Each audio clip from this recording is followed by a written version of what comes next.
Bienvenidos a este nuevo episodio de Podcast Sin Filtros, un espacio en el que podemos charlar y debatir de varios temas, como siempre, sin filtros. En la producción general del podcast, como no podía ser de otra manera, y nos pone muy contentos, nuestro querido Martín Nazareno Rueda. Y ahora, al lío. Hoy analizamos la trayectoria de Guillermo Suárez y su empresa El Hornito Santiagueño. Es la historia de un negocio de empanadas que empezó desde la más absoluta precariedad y se convirtió en un referente. Y esta historia, sacada del material de origen, nos obliga a plantear una pregunta que creo que es fundamental sobre la naturaleza del éxito. Efectivamente, la pregunta que va a enmarcar nuestra conversación es la siguiente. ¿El extraordinario ascenso de Suárez es el resultado de un genio puramente individual? Es decir, de una resiliencia y una visión para los negocios que son innatas y absolutamente excepcionales en él. O por el contrario, su carrera fue fundamentalmente una consecuencia de la ayuda y la generosidad que recibió de otras personas en momentos clave, demostrando así que incluso el emprendedor más audaz, al final, depende de una red de apoyo colectivo. Pues yo voy a defender la primera postura. Argumentaré que la historia de Guillermo Suárez es el arquetipo del emprendedor hecho a sí mismo. Su visión, su tenacidad y su ingenio fueron las fuerzas motrices que, por sí solas, explican la creación de su imperio. Y yo, en cambio, sostendré la visión contraria, que sin una cadena de intervenciones que fueron cruciales, desde actos de caridad hasta un apoyo familiar incondicional, pues esa visión y esa tenacidad se habrían extinguido mucho antes de llegar a buen puerto. A ver, mi posición se fundamenta en que el carácter de Guillermo Suárez es la causa principal de su éxito. Él mismo lo condensa en una frase que para mí es casi una declaración de principios.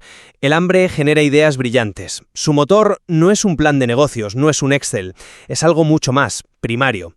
El miedo al fracaso. Todo lo que consigue es una reacción a esa fuerza interna. El primer pilar de mi argumento es su capacidad para la visión creativa. El momento fundacional de su empresa no surge de un análisis de mercado, sino de un acto casi poético. Ver un eje viejo herrumbrado en una zanja y visualizar en él un horno móvil. Esa capacidad de transformar chatarra en un concepto de negocio es la definición pura de la genialidad empresarial. Nadie le susurró esa idea, nació de su propia desesperación y creatividad. El segundo pilar es su iniciativa proactiva, que es una constante en su vida. No es algo que aprende, lo tiene desde niño. A los 13 años no espera una oportunidad, la crea. Ve un camión de zumos y en lugar de pedir trabajo, le propone al dueño un modelo de negocio en el que él se convierte en su propio distribuidor. Y más tarde intuye una oportunidad en el comercio de azúcar con Bolivia. Este patrón de acción demuestra que su mentalidad no es la de un empleado, sino la de un creador. Y finalmente, el tercer pilar es su innato talento para lo que hoy llamaríamos marketing de guerrilla. Su lanzamiento en Córdoba es una obra maestra de la astucia. Sin un euro para publicidad, diseña una estrategia brillante. Se inventa una reunión de vecinos ficticia y convoca a las cadenas de televisión. Genera una cobertura mediática masiva y gratuita. Esto no lo aprendió en un libro, fue una solución que nació de su forma de pensar. Es la prueba irrefutable de que su mente era su principal activo. Sí, entiendo perfectamente el atractivo de esa narrativa, la del genio solitario, pero es que creo que omite, casi deliberadamente, los cimientos sobre los que se construyó todo. Mi argumento es que la trayectoria de Suárez no es una línea recta impulsado por su voluntad, sino una serie de saltos a través de redes de seguridad que otras personas fueron colocando debajo de él. El primer punto, que para mí choca frontalmente con la idea del hombre hecho a sí mismo, es su dependencia del capital y los recursos regalados. Él dice que los mejores negocios se hacen sin plata, pero la realidad es que sus negocios más importantes se hicieron con la plata o los recursos de otros entregados sin contraprestación. En su primer negocio de zumos, el dueño no le da un crédito, le regala 10 cajas de producto. Los materiales para construir su primer horno no los compra, se los fían con un «no me debes nada», que en la práctica es un regalo. Y el ejemplo más flagrante, la máquina láser de Pierre Cardin, un activo industrial valorado en $50.000. No fue una inversión ni un préstamo, fue un regalo. Sin estas inyecciones de capital, sus ideas, por muy brillantes que fueran, se habrían quedado en nada. El segundo pilar de mi argumento es que su propia supervivencia, la física, y la de su proyecto dependieron de la caridad pura en momentos de crisis total. El episodio de la rueda pinchada camino a Córdoba es revelador. Es el fracaso absoluto, varado con su familia. Y es rescatado por un completo extraño, un tal Pocho Ataide, que no solo le ayuda, sino que le paga una cubierta nueva y les da de comer. Poco después, su tía en Córdoba les ofrece un techo, evitando que duerman en la calle. Estos no son socios comerciales, son actos de humanidad que mantuvieron el proyecto vivo cuando por sus propios medios ya había fracasado. Y por último, el apoyo familiar. No fue un simple ánimo moral, fue la infraestructura misma del negocio. Él mismo reconoce que la empresa no existiría sin su mujer, que soportó la incertidumbre sin una sola queja. Y lo más importante, fue su suegro, Vicky Maldonado, quien aportó la habilidad técnica insustituible para construir físicamente el horno. Sin ese conocimiento experto y esa mano de obra gratuita, la visión del eje oxidado se habría quedado en eso, una visión. Has mencionado varios puntos, pero quiero centrarme en el origen de todo, la visión del eje. Estoy de acuerdo en que la ejecución es importante, pero ¿la estás poniendo por delante de la concepción? El acto de genialidad reside en la idea misma. Miles de personas podrían haber pasado junto a ese eje oxidado y no habrían visto nada más que basura. Solo Suárez vio un imperio de empanadas. Esa transmutación de lo inútil en oportunidad es el verdadero motor. La ayuda que recibió después, por muy valiosa que fuera, fue una consecuencia de esa idea primigenia. La gente no ayudó a un hombre sin más, ayudaron a un hombre que tenía una visión tan potente que resultaba contagiosa. La visión es la causa, la ayuda es el efecto. Ya, pero esa es una distinción que me parece más teórica que práctica. Una visión sin los medios para materializarla es un simple sueño. No podemos aislar la idea como si existiera en un vacío.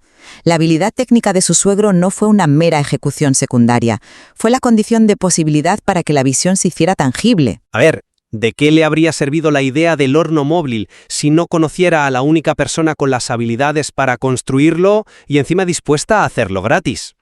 Sin la aportación de su suegro y sin los materiales regalados por el dueño del corralón, ese eje seguiría siendo un trozo de metal oxidado. Y la visión, una anécdota de frustración. No está subestimando el papel de la casualidad y del privilegio de tener esa red de contactos en el momento preciso. Yo no lo llamaría casualidad, sino la capacidad de Suárez de atraer los recursos que necesita. La gente se ve atraída por la certeza de su visión. Y eso me lleva directamente a la máquina láser. Tú la presentas como un regalo caído del cielo, como un golpe de suerte. Yo lo veo de una forma completamente diferente. Él no recibió esa máquina por estar en el lugar adecuado en el momento adecuado. La consiguió porque se subió a un escenario en un seminario en Cannes y fue capaz de articular su sueño con tal pasión y claridad que el dueño de una multinacional decidió apostar por él. No fue un acto de caridad, fue una inversión no tradicional. El dueño de Pierre Cardin no le dio dinero, le dio una herramienta, vio en Suárez un potencial y decidió ser parte de él. Se ganó esa máquina con su capital intelectual y su capacidad de persuasión. Me parece que calificarlo de inversión es un intento de encajarlo a la fuerza en la narrativa del mérito. Una inversión, por definición, busca un retorno financiero. No hay ninguna evidencia de que el dueño de Pierre Cardin esperara recuperar sus $50.000. Fue un acto de mecenazgo, de generosidad pura, y ese acto le proporcionó una ventaja competitiva absolutamente desproporcionada. O sea, ¿cuántos emprendedores con ideas igual de brillantes tienen la oportunidad de contarle su sueño al dueño de una multinacional y recibir un equipo de ese calibre? Estás describiendo un evento de una probabilidad bajísima como si fuera un resultado merecido y predecible de su talento. Para mí, desequilibra por completo el relato del hombre hecho a sí mismo. Su trayectoria cambia radicalmente en ese punto, y no por su esfuerzo, sino por la benevolencia de un tercero. Pero la benevolencia no surge en el vacío. Insisto en que es una respuesta a su empuje. No se la regalan a cualquiera, se la regalan a él. Y si queremos ver su empuje en estado puro sin la influencia de grandes regalos, analicemos el lanzamiento en Córdoba. Esa es su obra maestra estratégica. Llega a la ciudad sin nada, absolutamente nada, y en lugar de empezar poco a poco, decide crear un evento mediático de la nada. La idea de inventarse una reunión vecinal es de una audacia y una astucia extraordinarias. Ahí no depende de la generosidad de nadie, solo de su propio ingenio. Él solo crea un revuelo en toda la ciudad y convierte su producto en un éxito viral antes de que el término siquiera existiera. ¿Cómo encaja eso en tu teoría de la dependencia? Pues encaja perfectamente si analizamos la situación completa. La idea fue suya, y fue brillante, no te lo voy a negar, pero su éxito dependió al 100% de factores externos que él no controlaba. Él lanzó una apuesta de alto riesgo. ¿Qué habría pasado si los equipos de televisión ocupados con otras noticias hubieran ignorado su llamada? ¿Y si el famoso locutor Lonnie Vargas no hubiera estado casualmente cerca para dar credibilidad al evento? Su plan podría haberse desmoronado y quedado en una anécdota embarazosa. Él creó la chispa, pero el fuego lo encendieron los medios y la comunidad que decidieron seguirle el juego. Y además, estamos omitiendo un detalle que es el más importante. El riesgo financiero real no lo asumió él. Solo pudo alquilar el local porque la familia de su tía puso su propia casa como aval. Él arriesgaba su reputación.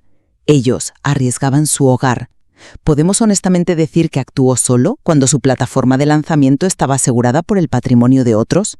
Pero incluso esa garantía la consigue porque su determinación inspira confianza. La gente ve en él algo que les hace querer ayudarle.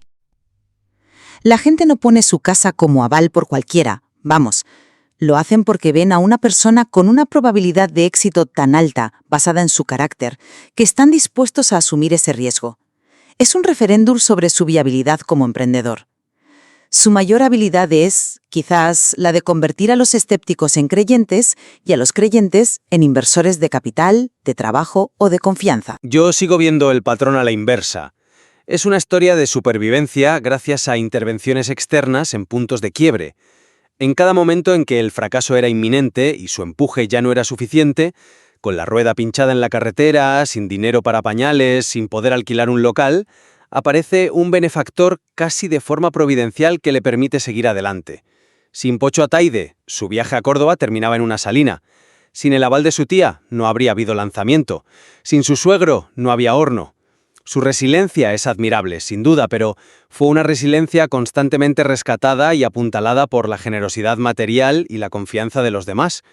Me pregunto si su historia no es menos sobre el genio individual y más sobre la suerte de encontrar a la gente adecuada en los momentos exactos de necesidad. Individuo con un motor interno, una visión creativa y una resiliencia que fueron la causa primera y principal de su éxito.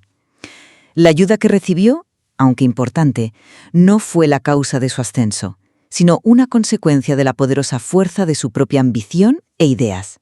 La gente invirtió en él porque su proyecto personal era magnético. Su historia sigue siendo para mí un potente ejemplo de cómo la voluntad de una persona puede forjar una nueva realidad partiendo de la nada. Para concluir, y desde mi perspectiva, si bien sus cualidades personales son innegablemente extraordinarias, el relato está incompleto y es engañoso si no se reconoce el papel absolutamente fundamental de la comunidad y el apoyo externo. En cada encrucijada crítica de su trayectoria, desde conseguir los materiales para su primer horno hasta sobrevivir a las crisis más profundas o asegurar un local, su progreso fue posibilitado por la generosidad, la confianza y el trabajo de otros. Su éxito es, por tanto, una historia tanto sobre el poder de la conexión humana y la interdependencia como sobre el genio individual. Ambas perspectivas, creo, iluminan la compleja ecología del éxito. No es un fenómeno que pueda reducirse a una única causa, desde luego. Efectivamente, la historia de Guillermo Suárez, tal como se presenta en el material, sugiere que quizás la distinción entre genio individual y fortuna colectiva es una falsa dicotomía. Tal vez su verdadero y único genio consistió precisamente en poseer una capacidad casi inexplicable para inspirar en los demás un deseo irrefrenable de ayudarle a triunfar, convirtiendo a extraños en benefactores. Un relato con muchas más capas que merecen ser exploradas. Gracias por haber compartido estos minutos de Podcast Sin Filtros. Pueden buscarnos en las redes y comentar, escribirnos o seguirnos. Podcast Sin Filtros es una producción de Sonoclips.